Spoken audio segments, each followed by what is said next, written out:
2,000 of the most powerful men in America descend upon a tiny town in California's wine country.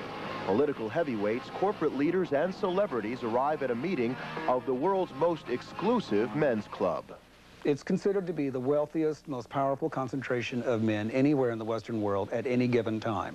The Bohemian Club of San Francisco has attracted a host of men, from Henry Kissinger to Clint Eastwood, and every Republican president since Herbert Hoover.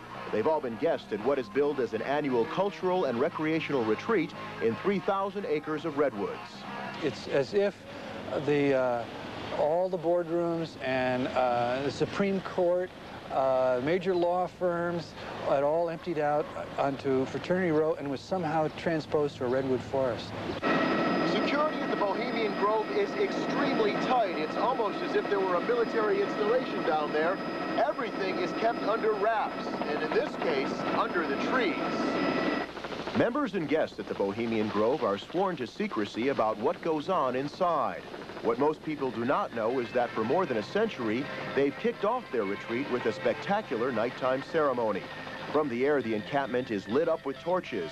Suddenly, the night is ablaze as robed men begin the cremation of care, a ritual that symbolizes the shedding of the burdensome responsibilities of the outside world. It is the start of a 2-week celebration. John Vanderzee, once a waiter at the Grove, authored a book about his experiences. He says once inside, these very public figures are quick to enjoy the freedom of privacy. There was a story that one man told that he realized that he was really in the Bohemian Grove when he saw Dwight Eisenhower and Richard Nixon relieving themselves against the same redwood tree. The motto of the Bohemian Club is "Weaving spiders, come not here." Simply put, that tells members to leave their business and political deals at home and simply have a good time.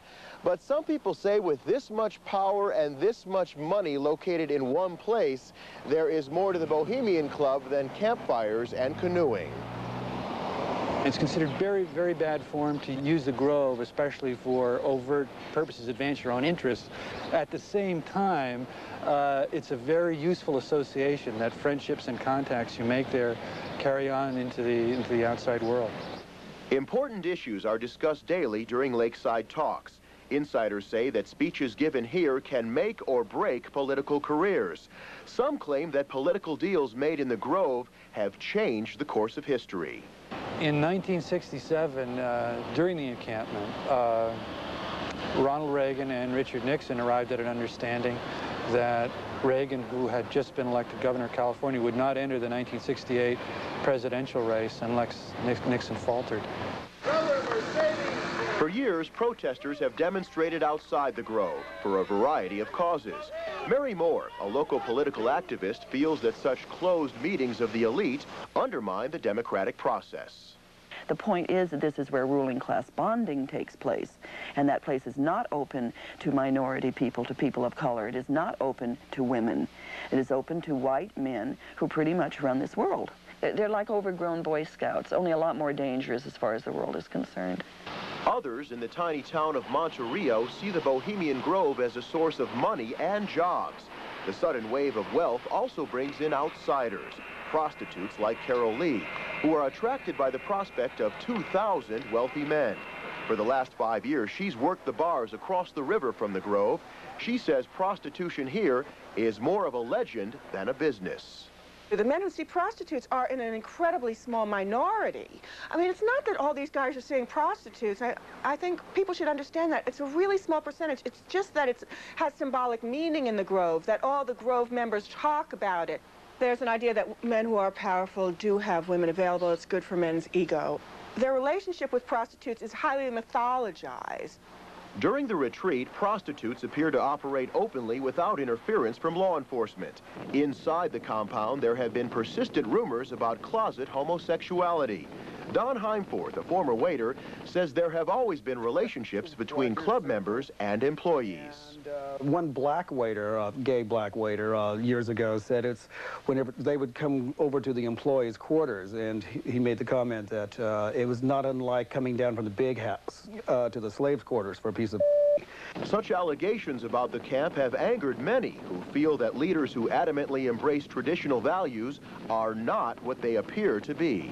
These are the hypocrites who, on the outside, are not giving the money that is needed for AIDS, that is not given the money, you know, that is needed for certain kinds of research, and yet they, you know, indulge in this on the quiet. What gets me is the secrecy of this and the hypocrisy of it. There isn't too much overt bad behavior because most of these men are to the manner born, and they're, you know, they're well behaved. Insiders we spoke with all said heavy drinking seemed to be the most popular activity. For me, the eye-opener was the amount of alcoholism. I mean, hardcore, you know, third stage alcoholism. Watching men going into blackouts and DTs at the dining tables. Officials at the Bohemian Club refused to discuss what goes on at the Grove. The club was recently ordered by the Supreme Court to employ women for the first time. Despite the controversy, rumors, and the possibility of women working there, many feel the tradition of power at the Bohemian Grove will endure. The Grove would continue to attract members simply because it's an association that remains extremely useful in the outside world.